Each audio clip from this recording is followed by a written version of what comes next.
A lot of people lack self-discipline. If you can master self-discipline, you can gain the respect of a lot of folks. Hey guys, welcome to my channel. This is Yaya, and today I'll be asking the question of, if you are obese, are you less likely to be taken serious at work, at school, in the dating pool, in Hollywood, and other sectors of your life? I will skip right to the reason I think that this exists. My belief is a lot of people do not take obese or overweight people as serious because of an underlying issue. When someone sees someone morbidly obese, the first thing that they think is, this person lacks self-discipline. This person doesn't have self-love, So when you think about work, you have to be disciplined. In order to be a leader, you have to have discipline. In order to be part of management, you have to be able to be disciplined and have structure. So I think that is one reason why in the workforce, you may not be taken as serious.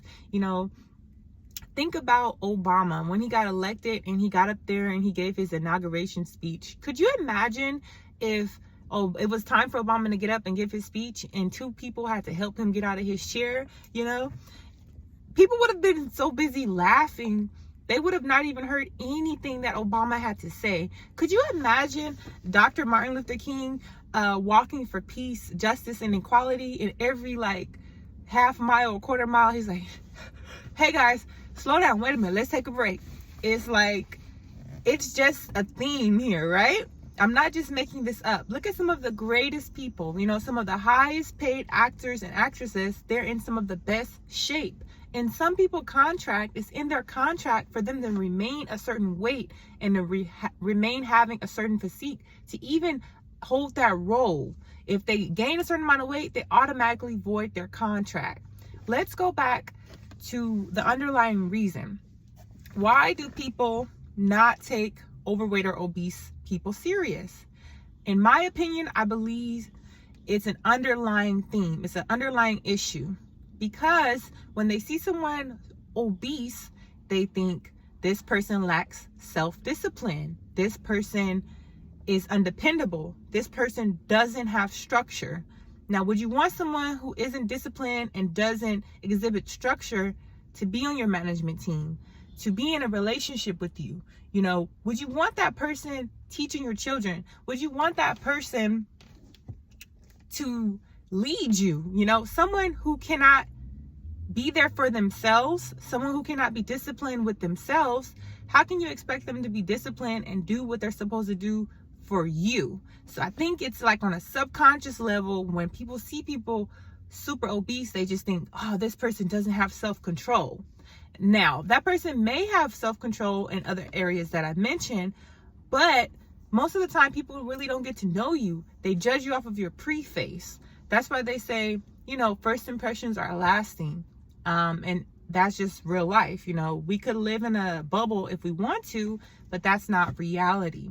Let's go back to the workforce. In one of my previous videos, I mentioned that people who are obese tend to make less than their co-workers who are in shape or just slim or just not as obese. I think it said for every pound you're overweight, you make 6% less on average in salary. So not only are people not taking you as serious, you're also more likely to get paid less, hired less, promoted less, and just looked over altogether for your hard work, just because people don't respect you, and it's on a subconscious level. Now, another thing I want to point out, in Hollywood, yes, there are big people in Hollywood. There will always be big people in Hollywood, especially because they have this representation agenda going on, which I believe is great. Everyone should be represented. But look at some of the fat comedians. When they lost the weight, a lot of people said they lost the funny. You could Google that right now. It's a lot of comedians, when they lost weight, they didn't make as much money, or they didn't get as many jobs. There's a lot of people who take certain roles just because they were overweight. If they weren't overweight, they would have not got some of their roles that even paid the most. because they needed that funny fat character. Look at the dude from The Hangover. I can't think of his name, but the big dude from The Hangover, he lost weight. Once he lost weight, I really haven't been seeing him as much. I see him around in Hollywood, but the big roles that he was in before, I don't see as often, you know. Comedians that lost weight, that used to poke fun that they're fat, their fans are kind of like upset with them, you know. It's certain comedians that they hire just because they're fat, because sometimes people like laughing at fat people. Like if they trip, it's just more funny to some people versus a athletic person falling, you know. People just like that clumsy, fat, messy person. I think because on a subconscious level, some people, that's the part of themselves that they, you know, don't want anyone to see or exhibit, or, you know, it's relatable, but they still get paid less. Fat actors get paid less than actors that have sex appeal or who are in shape. That's just known. And let's go back to school for a second. Everyone knows when you're the fat teacher at school, kids make fun of you. Kids are mean. Kids don't have respect. Now, they don't even understand. Most kids don't even understand self-discipline, right? They don't know how to put it in words. They don't understand. That's why it's so funny, you know. They just look at it as, oh, you're a big person, you know, I'm gonna make fun of you, you stand out. That's actually distracting. Could you imagine, you know, a class of second graders and their teacher is so big that she can't even like sit behind her desk. She's like bumping over stuff with her stomach or like accidentally erasing the board. That's a huge distraction, you know? And I'm not just saying that to be mean. I'm just saying that to bring more people down to earth. You know, the dating pool. I know a lot of people may not like this, may not agree, but when you're dating and you're bigger, the bigger you are, the more limited you are, you know? I talked about this in my previous video, you know, depending on the stature and the financial bracket of person you want to date, you kind of have to be in shape to have more options. That's just the thing. Even if they have a fat obsession, a lot of men who have fat obsessions that are wealthy, they tend to hide those, you know, have those as side chicks or keep them out of the public, you know. That's just the society we live in. And if you want to lie to yourself and say, you know, I'm 250 or, you know, 300 pounds, but I could still do the same thing that Halle Berry does, it's unrealistic, and you're just causing yourself damage in the long run. Less options, you know, you're less likely to be married. When you do get pregnant, you know, you're more likely to have a high-risk pregnancy, and people don't take you as serious. Just in general, when you walk in a room, you know, a man that walks in the room and has like a six-pack and has muscles that show, people look at him, it's like he has this power when he walks in the room. And I think that power really stems from people admiring the self-discipline. A lot of people lack self-discipline. If you can master self-discipline, you can gain the respect of a lot of folks. So I think the reason that we admire people who have that self-discipline is because a lot of the masses do not have self-discipline. When you look at the statistics of people who have addictions, whether that be a food addiction, a coffee addiction, a drug addiction, whatever type of addiction, you know, a lot of people lack self-discipline. If it's not with food, then it's with other things. So when someone sees a man with, you know, a six-pack or 8-pack or just sculpted, or even a woman who you can just tell, like, I can tell she's in the gym, it just shows, it exhibits and exudes this sense of power of, wow, she has to be super disciplined. And a lot of people think that if you're disciplined in one area, you're usually disciplined in other areas. Even if that is not true, people just look at you like, wow, this person is really on the ball, even if you're not really on the ball.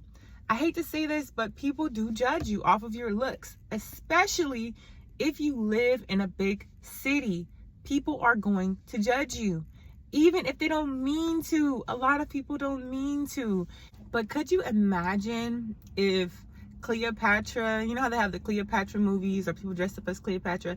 Imagine if Cleopatra was 300 pounds, you know, would she have been able to save her, the city, like, to seduce him. It's just, let's be real with ourselves. There's power in being fit. There's power in being athletic. Whether you want to admit it or not, it impacts all aspects of your life. Your self-esteem, your self-image, the way people view you, the way your children view you, even passing it down, setting a good example for your kids is going to help them in the long run have that self-discipline. If they see, mom and dad, wow, they're eating healthy, they're working out. Growing up, they're more likely to do those things. We mimic our parents, we mimic the people around us. So even if you feel like you're too late in life, it's never too late, I feel like. But if you feel like, well, being self-disciplined isn't going to get me far, if you have kids, then at least do it for them, But could you imagine if Rosa Parks was morbidly obese? Like, imagine if for a second Rosa Parks was like 260 pounds, right? And she sat in front of the bus. People would be making jokes saying, oh, she just sat down because she was fat and she's tired and her ankles and her back probably hurt, They would not be saying she was sitting for justice. A lot of people that are known in our history or just that we admire today, they're in shape. Michelle Obama, people admire her for her physique. She has this power when she walks in the room. Do you think Michelle Obama would be taken as seriously if she was 300 pounds? Could you imagine them calling out the president back then and the wife, and she's walking up there like hobbling on the stage? It's just a sense of elegance, this poise that she holds. And just because you're slim or athletic doesn't mean you're going to hold that, but you have a more likely chance of developing that if you are, not morbidly obese. That's just what it is. Even when you look at the superheroes, the people that, in the comic books, people that they trust and look up to. Could you imagine Superman being 250 pounds, having a beer belly, talking about he about to go save Lois Lane? Like, the image just wouldn't fit. So whether you want to admit it or not, being obese or morbidly obese, it makes your life harder at work, at school, in the dating realm, in pretty much every aspect of your life, Even just thinking about regular everyday things that you do. Also in dating, a lot of people poke fun at the big boys, talking about they need a big boy for winter. When it's like, that's not cool. What about the rest of the year, But even as a man, men, they kind of can get away with it more than women. But even then, a lot of bigger men who have money, a lot of women just use them for their money, unless they're funny, but most of the time these women, will sleep with these men for their money and not even be attracted to them. So I just feel like, even if you don't care about society taking you as serious, take yourself serious, take your health serious, pour into yourself, don't let yourself go. No matter how much you weight, no matter how much weight you have gained or how far you think you are from where you want to be, you can attain that. You can make a change today. You don't have to be stuck. It's hard to get out of a rut once you fall into it, but trust me, it's very possible. All you have to do is believe in yourself, come up with a realistic plan. When you make a mistake, just say, I made a mistake. Hey, it's okay. I'm going to bounce back. I'm going to become a better me. You have to work on getting that self-discipline, because the self-discipline isn't going to come overnight. It's not going to happen as fast as you want it to. I'm sorry. But if you work at it, you can get it better, just like a craft. A lot of people, they want to master a craft overnight. They want to be the best singer, the best dancer, the best whatever. When I was reading about it, it said it takes 10 years or I think 10,000 hours of actively working on your craft to master it, to actually be the master. When you think about a lot of things that were created or people who are like business moguls now, most of them didn't just happen overnight. Like, yes, a person may have one successful business or get lucky, but most of the time, these people have been working on their craft behind the scenes. Let's think about athletes. A lot of athletic men who are in the finals, not finals, a lot of athletic men that go pro, they were playing since they were a kid. They put in years of work You know, let's talk about the singers. Let's talk about Beyonce. You know, she was singing when she was a little bitty girl, and now she's this world-renowned star. Even when she was in Destiny's Child, she wasn't the Beyonce she is today. She wasn't as poised and elegant as she is. You know, it took her time to become Sasha Fierce, to become the Beyonce we know today. You know, even Obama, if you look at some of his younger videos, he wasn't as collected. He was always a smart man, but he wasn't the Obama we know today. It takes time to become seasoned. It takes time to have self-discipline. And if you love yourself, Will Smith said that self-discipline is a form of self-love, you know.